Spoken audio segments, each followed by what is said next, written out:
comme définition, l'urticaire vient du mot urtica, qui signifie une ortie. Et la lésion urticarienne ressemble à une piqûre de cette ortie qui est une plante médicinale. L'urticaire est un syndrome clinique caractérisé par des lésions papillo-édémateuses, prurigineuses, fugaces et mobiles, déclenchées par une réaction cutanée inflammatoire au mécanisme complexe faisant intervenir plusieurs médiateurs, dont le principal est l'histamine. Et quelques définitions. L'urticaire aigu, c'est une urticaire d'une durée inférieure à 6 semaines. L'urticaire chronique, de durée au-delà de 6 semaines. Et nous avons les urticaires récidivantes, caractérisées par des phases asymptomatiques plus longues que les poussées. Les urticaires superficielles, c'est une urticaire qui se localise uniquement au niveau du derme, caractérisée par un œdème, et l'urticaire profonde qui va jusqu'à l'hypoderme. Nous avons aussi l'urticaire fixe qui est là stable pendant au moins au-delà de 24 heures au même site. Quelle en est la fréquence? L'urticaire représente 15% des individus au cours de leur vie. Et selon le registre qu'on a consulté, il n'y a pas eu une étude ici à l'hôpital, mais au cours de la consultation, l'urticaire représente 8% de nos consultations en 2022.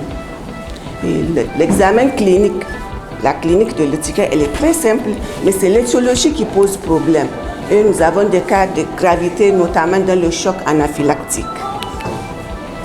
Qu'en est-il de la physiopathologie? 3 processus interviennent dans la physiopathologie. Nous avons la dégranulation mastocytaire, la libération des médiateurs chimiques et l'infiltration inflammatoire.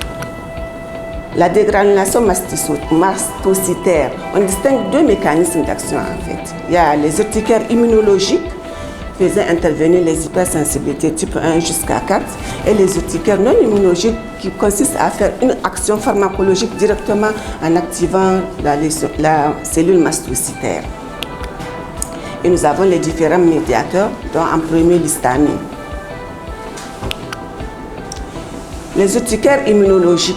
Dans l'urticaire immunologique, il faut qu'il y ait une sensibilisation au préalable à travers l'activation des les cellules mastocytaires par les effecteurs de l'immunité spécifique, notamment les anticorps et les lymphocytes T. Nous avons les IgG, eux qui interviennent de l'hypersensibilité de type 1 à travers les piqûres d'immunoptères, de certains urticaires alimentaires, médicamenteuses ou de contact. Nous avons aussi d'autres anticorps, les immunoglobulines G qui interviennent, les complexes humains circulants et les lymphocytes T. Dans le type 1, nous avons 2 récepteurs qui sont là au niveau des cellules mastocytaires et d'autres cellules.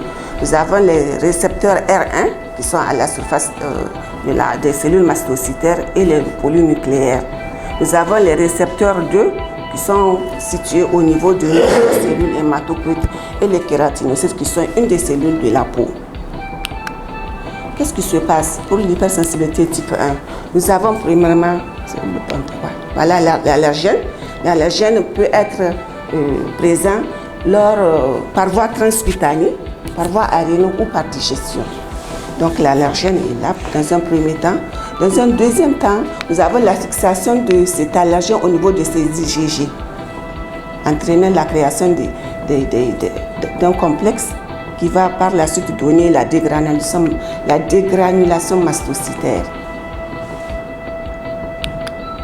L'hypersensibilité de type 2, c'est une réaction de cytotoxicité. Qu'est-ce qui se passe? Ce sont nos propres anticorps qui deviennent pathogènes, qui deviennent nos ennemis et qui vont se fixer sur ces récepteurs, entraînant aussi la dégranulation mastocytaire. Et le plus souvent, c'est dû aux médicaments. L'hypersensibilité type 3, c'est la formation de complexes, les couples anticorps-antigènes circulants qui viennent en fait se fixer sur les mastocytaires et entraîner la dégranulation et libération d'histamine.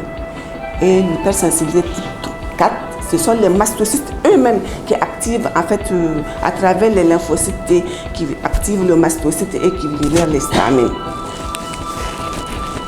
Qu'en est-il des urticaires non immunologiques? Il faut noter qu'ici, ce n'est pas en fait une action immunologique, c'est directement une action sur les mastocytes. Donc les urticaires sont la cause d'une action des mastocytes, ne passant pas par les cellules de l'immunité. Et le plus souvent, c'est une action pharmacologique qui se présente.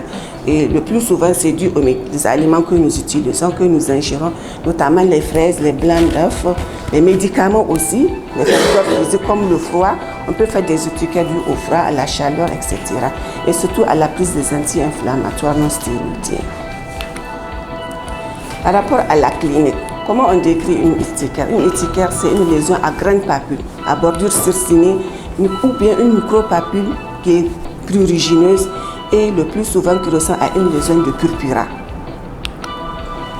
L'examen clinique se pose sur l'interrogatoire. C'est surtout l'interrogatoire qui peut nous orienter parce que le patient peut se présenter sans lésion urticarienne.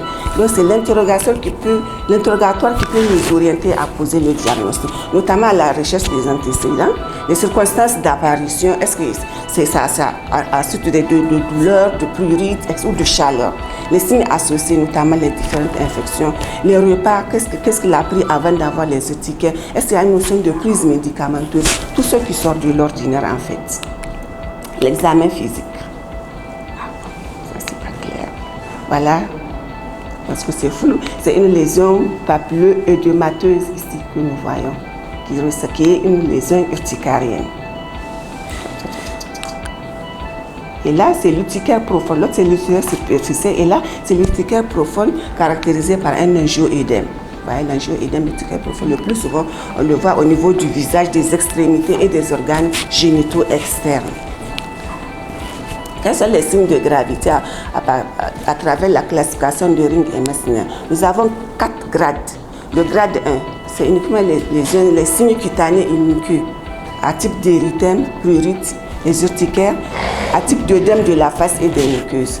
Et il y a le grade 2 qui est l'atteinte multiviscérale modérée. Au moins 2 fonctions sont atteintes, en dehors des signes cutanés ou muqueux.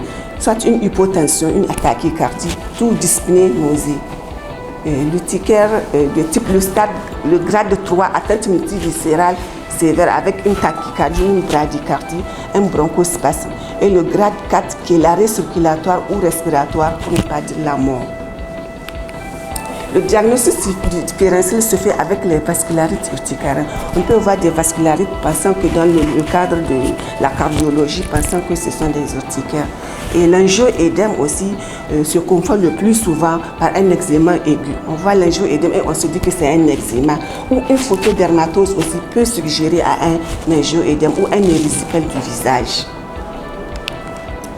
Le diagnostic différent se fait aussi avec le prurigo, les toxidermitoses, notamment les exanthèmes maculopapuleux, les maladies bleues auto-immunes et les urticaires pigmentaires.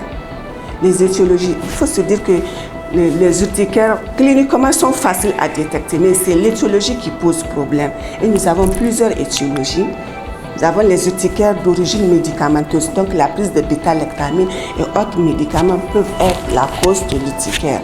Nous avons les urticaires alimentaires, donc les aliments qui sont riches en histamine, notamment le fromage, le chou que les femmes prennent, et tout ce qui est crustacé, donc les criquets, même les boissons fermentées, le vin, la bière, tous peuvent être cause des urticaires alimentaires.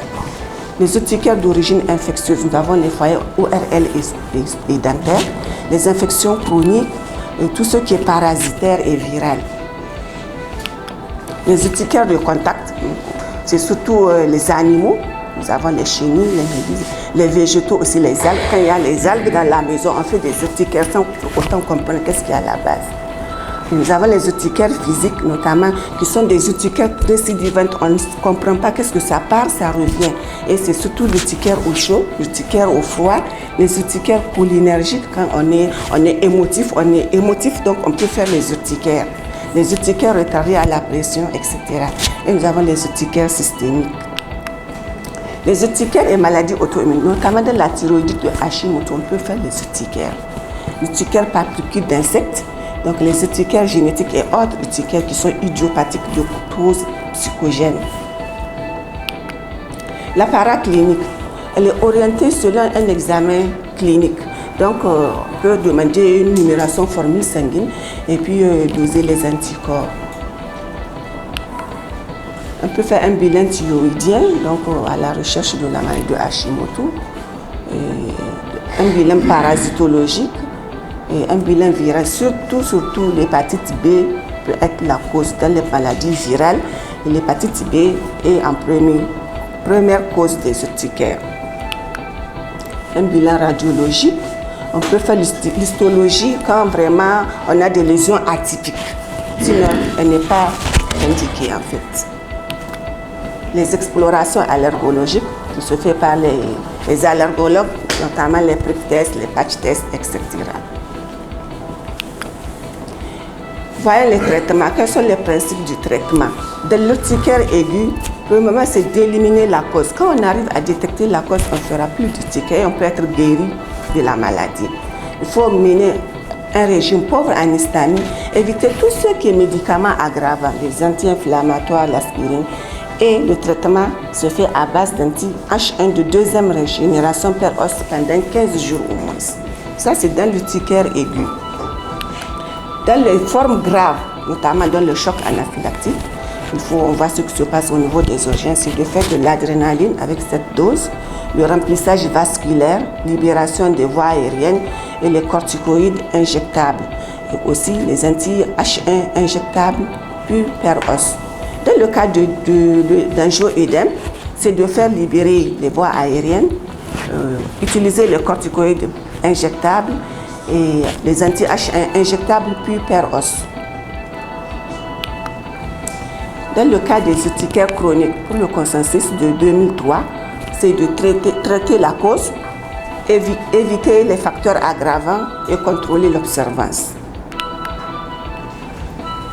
Traitement en première intention, c'est d'utiliser les anti-H1 de seconde génération, notamment le fameux Loris de M. Hervé. Si échec, changer l'anti-H1 ou augmenter la dose ou aller en H1 de première génération qui est sédatif, qui n'est même plus utilisé.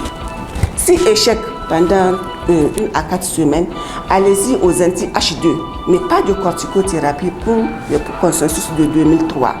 Faire un traitement spécifique à base d'antileucotriens. Si échec, il faut aller aux immunosuppresseurs. Pour la recommandation de 2009 et 2013, c'est d'aller au premier niveau avec les anti-H1 de seconde génération pendant 2 semaines. Au bout de 2 semaines, s'il n'y a pas d'amélioration, il faut aller au deuxième niveau, qui est d'augmenter les doses d'anti-H1 jusqu'à 4 prises par jour, qui est hors AMM. Si échec, après 1 à 4 semaines, aller au niveau 3, c'est-à-dire changer l'anti-H1 ou ajouter un antileucotrien et faire une corticothérapie de 3 à 7 jours. Si échec, après 4 semaines de traitement, il faut aller aux immunosuppresseurs. Et les recommandations de 2016 nous disent que le premier niveau, c'est d'aller avec les anti-H1 de seconde génération. Au bout de 2 semaines, pas d'amélioration, donc on est à l'échec. Aller au deuxième niveau qui est d'augmenter les anti-H1 jusqu'à 4 fois de doses par jour. Si échec, après 1 à 4 semaines de traitement, il faut aller au niveau 3, notamment avec les antidépresseurs, corticothérapie de 3 à 7 jours. Si échec malgré tout cela, il faut aller aux immunosuppresseurs. Autre traitement proposé, notamment le montelukast, qui est d'administrer 10 mg le soir, qui est efficace sur certains angioïdèmes. Le méthotrexate aussi, qui sont les immunosuppresseurs. Autres traitements sont proposés, notamment les traitements locaux. Il est inutile de faire un traitement local, c'est-à-dire de chercher un corticoïde pour dire qu'il faut disparaître l'urticaire, ça ne passe pas. Et quelques traitements généraux ont été acceptés. Pour le consensus de 2003, les corticoïdes sont contre-indiqués, mais ils sont autorisés en quelques jours de traitement, en début de traitement par la conférence européenne en cas de résistance aux anti-H1. Sur ce, nous vous disons remercie. Nous sommes à la phase de notre présentation.